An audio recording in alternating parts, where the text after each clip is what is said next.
Hello fellas, Cinephiles, Film Guru here. Today I'm reviewing Sometimes Always Never. This was directed by Cole Hunter and stars Bill Nighy and Sam Riley. It's a story of Alan, played by Bill Nighy, a man who's trying to track down his son who disappeared a few years ago. And he doesn't quite know what's happened to him or where he's gone, and he spends most of his time trying to work out where he is and if he's still alive or if he's not.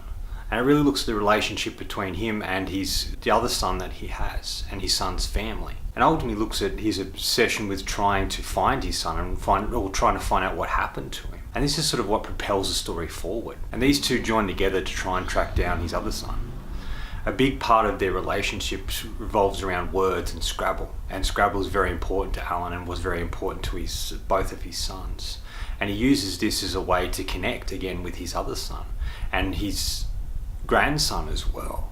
He's a bit removed from things and he doesn't have a really great relationship with people, but he just sort of comes into people's lives and he helps them for the better in a certain way in his own unique style. It's interesting to see this relationship develop between these two men and the man's family. Him coming to terms with things. The film follows him along his journey. We follow him as he goes upon trying to work out what happened to his son. And we sort of connect with him, and I think in a lot of ways, and I sort of connected to the character and went on the journey with him. This all leads to sort of an acceptance by Alan around the circumstances that he finds himself in and what he's trying to accomplish in finding his son. Look, I like this film. It's the first feature by Cole Hunter, who'd done a few other TV movies and shorts as well as TV shows, and I think he does a solid job here. You can tell he's sort of inspired by Wes Anderson a lot. Not in particular the quirky characters. Yes, they are quirky characters, not as strange or quirky as the characters Wes Anderson creates or the worlds that Wes Anderson does create in his films.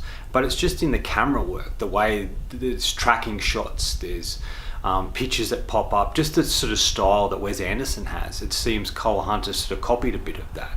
And that adds a lot to this film, I think. What I really liked about this movie was the fact that it was a simple story told differently. It was trying to do something different in a different way. And the quirkiness and strangeness of the film really worked for it, I felt.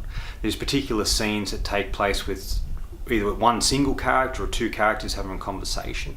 And there's no music or anything. They seem a bit awkward. But they sort of work for what the film's going for, which is a sort of strange sort of fantasy element to it. And I kind of like that aspect to it. It's very different, unique, and I think it's refreshing in a way. I don't know if everyone's going to like it, but I got a lot out of it. I'm really happy to see Bill Nighy in a lead role. He's had a few little bits and pieces here and there, but this is his first real lead role, I guess, in a way. Like, yes, he is very present in the Underworld films and a variety of others, but this is his first vehicle for him, I felt. And I think he's brilliant here. I think he's a very fascinating man and an interesting actor to watch. He delivers dialogue quite well and he's very believable as the characters he plays, and this film is no exception. And I really like the relationship he has with his son Michael in the film, played by Sam Riley. And the way these two actors bounce off each other, you really believe that they are father and son. I think Sam Riley's done a variety of interesting roles, and I think he does a really solid job in this film as well. Like I said, I like the look and the feel of the film. I like the way it was shot. I like the quirkiness and strangeness to the movie. I like that nothing quite felt real. It was a bit of a dreamlike film in a lot of ways, but I liked that. I connected to his character on different levels, and I really liked that as well. And it's good. I'm happy I did connect with that character, because if I didn't, it would have been a boring film, because he's the one we see the world through and he's the one we follow along the journey as he's trying to work out what happened to his son. At the heart of the film, it's really about family. It's about how sometimes when you're focused on one thing, you lose focus of other things.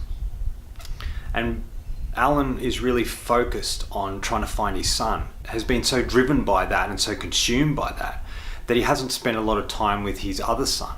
And he hasn't spent a lot of time with his son's family as well. And it's about them reconnecting in a way through this sort of tragic event and trying to make sense of things together. And I think that was kind of an interesting thing. It was really about family. It was about connections. It was about the people around us, and it sort of talked about don't try and get too focused on one thing, because you lose focus of other things. And I kind of liked that. I thought that was a good message within this film. I thought the dialogue was really interestingly written and delivered, and there are some really quirky scenes in it that sort of just add to this in a different way. And it's refreshing for me. If it was a 2019 film, it would definitely be on my top 10. I thought it was really well done and it really drew me into it. And I enjoyed the quirkiness and strangeness. And like I said, it's very reminiscent of Wes Anderson films, and I really like that aspect to it as well. I think the music's really great, and it's just overall a sort of unique and interesting telling of a simple story. Final verdict. Look, I don't think this film's going to be for everyone. For people out there who like something a bit different or a simple story told in a different way, you might enjoy this. If you're a fan of Wes Anderson sort of movies, you might get a little bit out of this as well. And in saying that, it's not completely Wes Anderson. He doesn't copy it completely with the quirky or unique characters. It's just particular elements to it that really feel like a Wes Anderson film. And if you like Bill Nighy, you might get a lot out of it as well. I think it's a unique and different film, and for people who enjoy that sort of stuff, you'll get a lot out of it. I'm going to give Sometimes Always Never 4 out of 5. I enjoyed myself here. I thought it was an interesting, unique take on a story we'd seen before, and I really liked the way it was shot and put together. Anyway, that's all from me today. Thanks for watching. I hope you enjoyed this, and if you did, please hit subscribe at the bottom. Otherwise, until next time, enjoy the movies.